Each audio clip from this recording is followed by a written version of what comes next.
Assalamualaikum warahmatullahi wabarakatuh. Perkenalkan, saya Indriani, NPM 180025. Baik, kali ini saya akan menjelaskan materi yaitu tugas dari Manajemen Mutu Pelayanan Kesehatan. Yang membahas yang pertama itu menjelaskan yang dimaksud dengan pemecahan masalah mutu dalam pelayanan kesehatan beserta contoh. Nah, yang kedua itu mengemukakan langkah-langkah pemecahan masalah mutu pelayanan kesehatan beserta contohnya. Nah, yang pertama kita bahas dulu apa pengertian dari pemecahan masalah mutu. Nah, masalah adalah sesuatu hal yang tidak sesuai dengan harapan.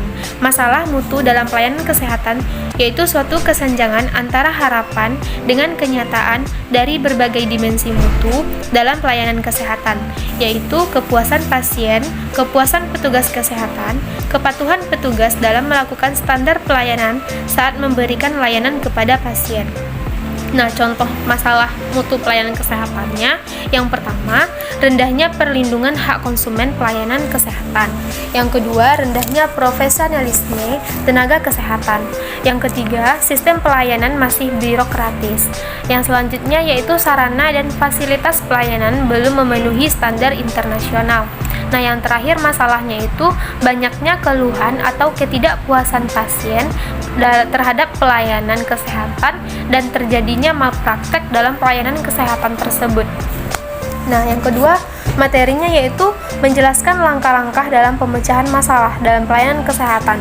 Nah, yang pertamanya itu langkah-langkahnya ada identifikasi masalah, yang mana menganalisa situasi, mengkaji kejadian yang dapat dilakukan dengan observasi atau wawancara, menggunakan instrumen kepada pasien, atau dengan mengkaji dokumen berupa catatan atau laporan yang ada.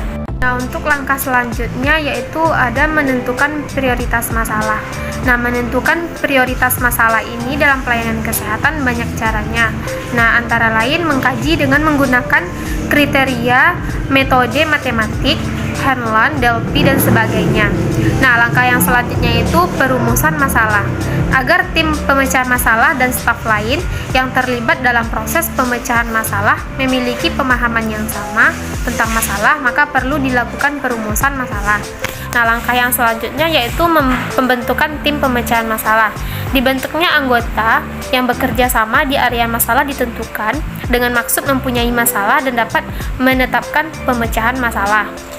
Nah, langkah yang selanjutnya itu membuat diagram alur. Diagram alur ini harus terkait dengan masalah yang menjadi prioris yang sudah ditetapkan oleh tim di mana sesungguhnya masalah ini terjadi. Nah, langkah yang selanjutnya yaitu menentukan penyebab masalah. Masalah yang sudah ditetapkan dan lokasi masalah yang sudah diketahui dapat digunakan teknik curah pendapat dan diagram tulang ikan atau diagram sebab akibat.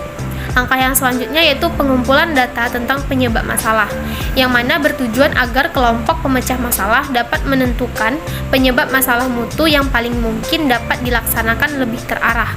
Nah, yang selanjutnya langkahnya itu memilih penyebab yang paling mungkin. Penyebab masalah yang paling mungkin harus dipilih dari sebab-sebab yang didukung oleh data.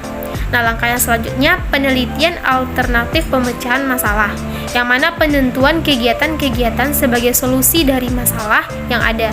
Nah, langkah selanjutnya penetapan pemecahan masalah.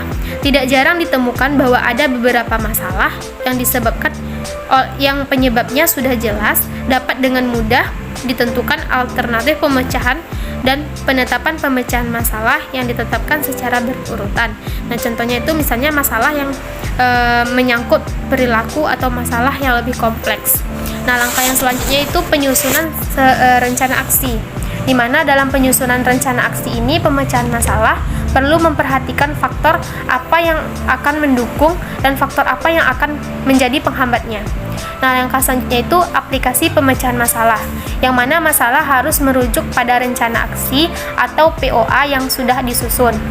Nah, langkah yang terakhir yaitu pemantauan dan penilaian hasil kegiatan atau lebih sering dikenal dengan monitoring dan evaluasi yang dilakukan dalam pemecahan masalah dengan tujuan apakah pelaksanaan sesuai dengan arahan yang tepat atau yang sesuai dengan yang direncanakan.